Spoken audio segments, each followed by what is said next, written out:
Uh, Now, before we go into this, I want to talk a little bit about risk because an immense thing to consider. When people come to me and they say, "Okay, I have this offer, but now there's not a lot of response. Why is it?" Well, there's a number of reasons, but one of the things that the kind of magic bullets in marketing is noticing and like identifying and dealing with the risks that come up. And there are plenty of risks that come up when people look at saying yes to what we're offering. Now, those could be financial risks, those could be risks of time, could be emotional risks. For Laura's work around, well, to open up. What if I open up and I just can't shut it down again? What if it never ends? Um, what if it makes it worse? What if she's not as empathetic as her website says she is, and then I'm doubly hurt? There's a lot of reasons that people are scared to take the step to say yes to whatever we're offering. And it's really important to acknowledge this because if you can acknowledge it and deal with it in some way, you will get not just a 10% increase in response, it can be 10 times the response, literally just from addressing this. This is an immense deal. So, are these the same as objections?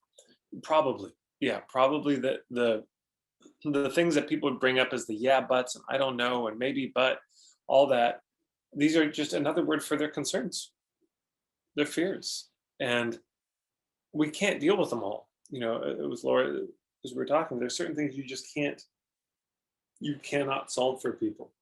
If someone's going to jump out of an airplane, there's risk. You can't take it away, but you can do a lot to assuage the fears. And doing that or not is the difference between a mediocre response and sometimes a thunderous response to what we're doing. At best, and at least it's a modest but very noticeable improvement. I'll put a link in the. But basically, if you go to if you're not in the membership, marketingforhippies.com/risk, and if you're in the membership, which I think most of you are, then it's just search the word risk, and you'll see that there's a thing, the 3 keys to reducing risk, something like that. But I'll just go over them very quickly. But in this article, which I really recommend reading because there are dozens of examples, real world examples of how people have reduced risk and what they've done. The very first thing that we can do is, well, the most important thing, and this is the long-term fix, is reputation. Long-term, you just build a reputation. That does more than anything to reduce risk. If you've had 10 people say, I loved this book, I love this band, this was an amazing movie, this person's an amazing therapist. If a lot of people you respect say that, it's like, okay, there's got to be something here. Everyone says they like it who I respect, who has a good reputation in my mind. Okay. Second is education. So this is the point of view work. This is where we start to say, so somebody's really in the midst of grief and they check out Laura's website. And the thing that's missing so often in marketing is there's the relevance, like, are you struggling with grief? And then immediately there's the boom, I can help you with grief. And there's nothing in the middle, which is where the credibility is built. And that's the education where you say, here's how I see grief.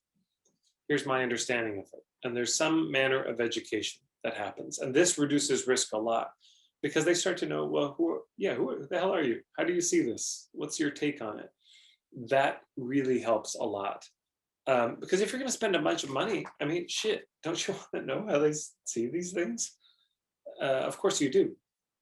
You want, because you spent money on things that haven't worked.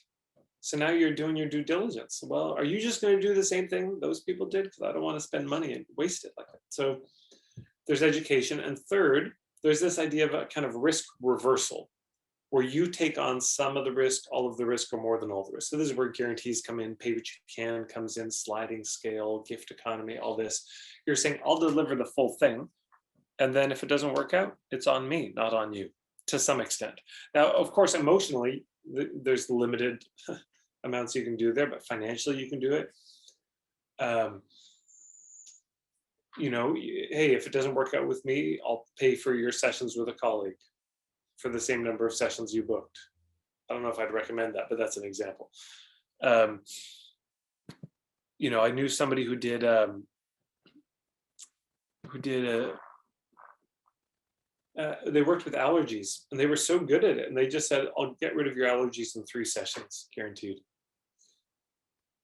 And they just knew they could do it. They weren't concerned, and they said, and that their guarantee was, if it doesn't work in 3, we'll keep working until it does, or until you decided. But those next 4, 5, 6 sessions will be free.